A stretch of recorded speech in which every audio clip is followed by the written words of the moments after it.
श्री स्वामी समर्थ। नमस्कार प्यारे भक्तों, आप सभी को महाशिवरात्रि की शुभकामनाएं। आशुतोष भगवान भोलेनाथ की आप पर कृपा सदा बनी रहे। महाशिवरात्रि व्रत कथा और विधि।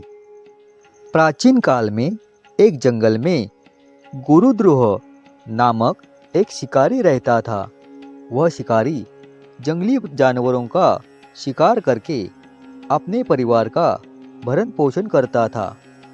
एक दिन वह शिकारी शिवरात्रि के दिन शिकार करने हेतु जंगल में चला गया, पर संयोगवश बहुत ढूंढने के बाद भी शिकारी को शिकार नहीं मिल पाया तो वह चिंताग्रस्त हो गया। उसके परिवार को भूखा रहना पड़ेगा, इस बात पर वह चिंतित हो गया। सूर्यास्त होने के बाद वह एक जलाशय के समीप आ गया और थोड़ा सा जलपान करने के बाद वहाँ पे घाट के किनारे एक पेड़ पर चढ़ गया। उसे पूरी उम्मीद थी कि कोई न कोई जानवर अपनी प्यास बुझाने हेतु यहाँ पर जरूर आएगा। वह पेड़ बेलपत्र का था और उसी पेड़ के नीचे एक शिवलिंग भी था, जो सूखे बेलपत्रों के ढके होने के कारण दिखाई नहीं दे रहा था। रात का पहला प्रहर बीतने से पहले वहाँ पर एक हिरनी पानी पीने हेतु आई। उसे देखते ही शिकारी ने अपने धनुष पर बाण साधा।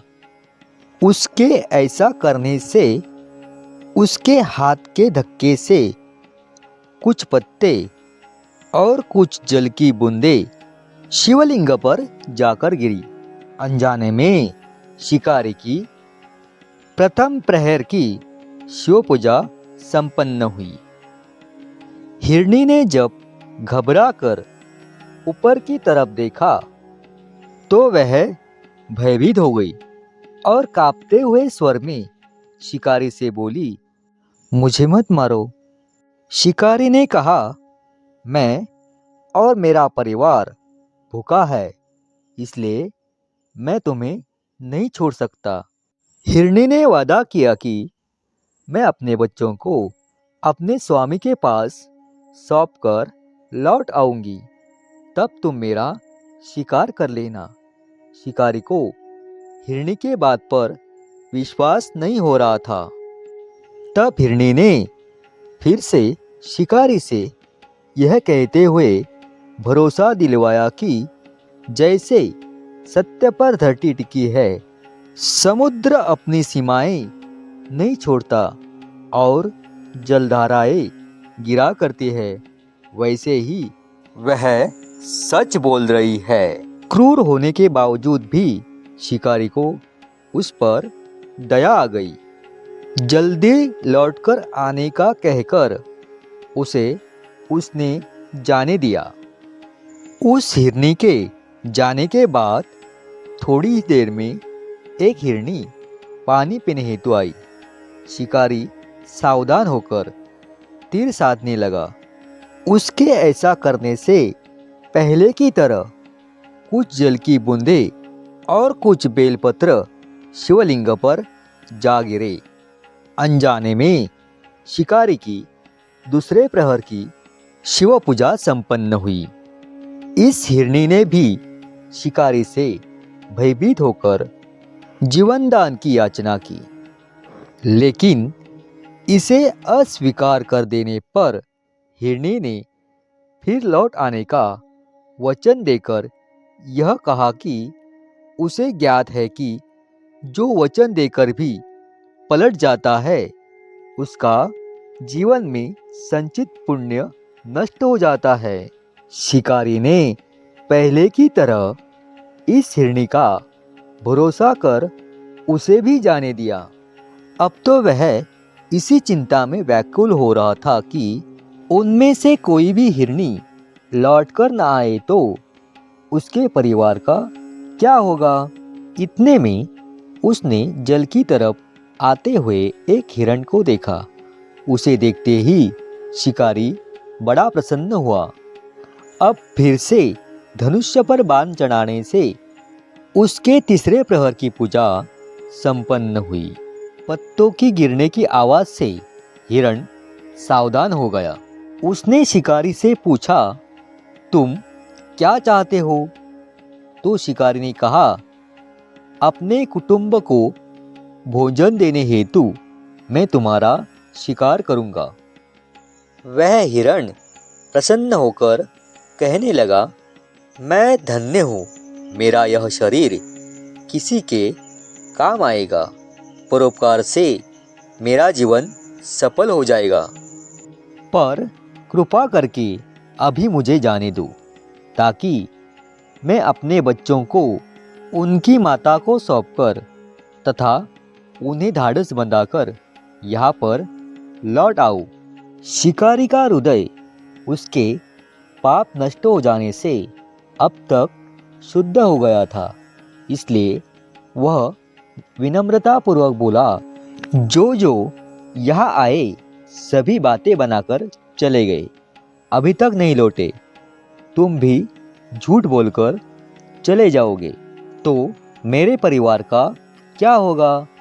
अब हिरण ने यह कहते हुए शिकारी को अपने सत्य बोलने का भरोसा दिलवाया कि यदि वह लौटकर नहीं आए तो वह पाप लगे जो उसे लगा करता है, जो सामर्थ्य होते हुए भी दूसरे का उपकार नहीं कर सकता। शिकारी ने उसे भी यह कहकर जाने दिया कि शीघ्र लौटकर आना। रात्रि का अंतिम प्रहर शुरू होते ही शिकारी की हर्ष की सीमा नहीं रही, क्योंकि उन सब हिरन एवं हिरनियों को अपने बच्चों के साथ देख लिया था। उन्हें देखते ही अपने धनुष पर बाण चढ़ाया और पहले की तरह उसकी चौथे प्रहर की शिव पूजा संपन्न हुई।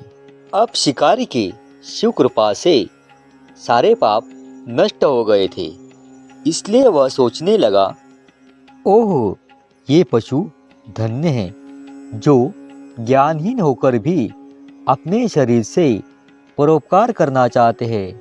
लेकिन धिक्कार है मेरे जीवन पर, मैं अनेक प्रकार के दुष्कृत्यों से अपने परिजनों का पालन पोषण करता हूँ।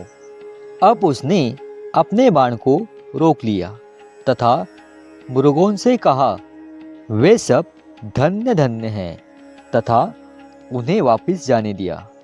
उसके ऐसा करने से भगवान भोलेनाथ ने तत्काल प्रसन्न होकर अपने दिव्य स्वरूप का दर्शन करवाया और उसे सुख समृद्धि का वरदान देकर गुह नाम प्रदान किया।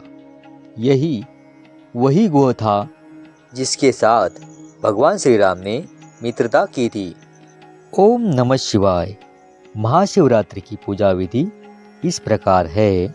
महाशिवरात्रि पर सुबह शुचिर्भूत होकर स्नानादि क्रिया करने के बाद शिव मंदिर जाए। किसी कारणवश मंदिर नहीं जा सकते तो आप घर में शिव पूजा कर सकते हैं। पूजा में चंदन, मौली, पान, सुपारी, अक्षत, पंचामृत, बिल्वपत्र, फूल, फल इत्यादि अर्पित करें। भोलेनाथ को अत्यंत प्रिय बेल धोकर चिकने भाग की तरफ चंदन लगाकर चढ़ाए। ओम नमः शिवाय। इस मंत्र का जितनी बार संभव हो सके उतनी बार निरंतर जाप करते रहना। रात्रि के चारों प्रहर महादेव की पूजा करनी चाहिए।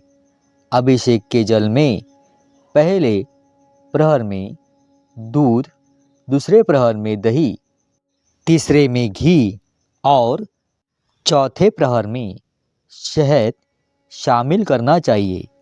दिन में केवल फलाहार करना चाहिए और रात्रि में उपवास करना चाहिए। ओम नमः शिवाय। श्री स्वामी समर्थ। आशुतोष महादेव आप सभी की मनोकामनाएं पूरी करे। मिलते हैं जल्द ही एक नए विषय के साथ। श्री स्वामी समर्थ।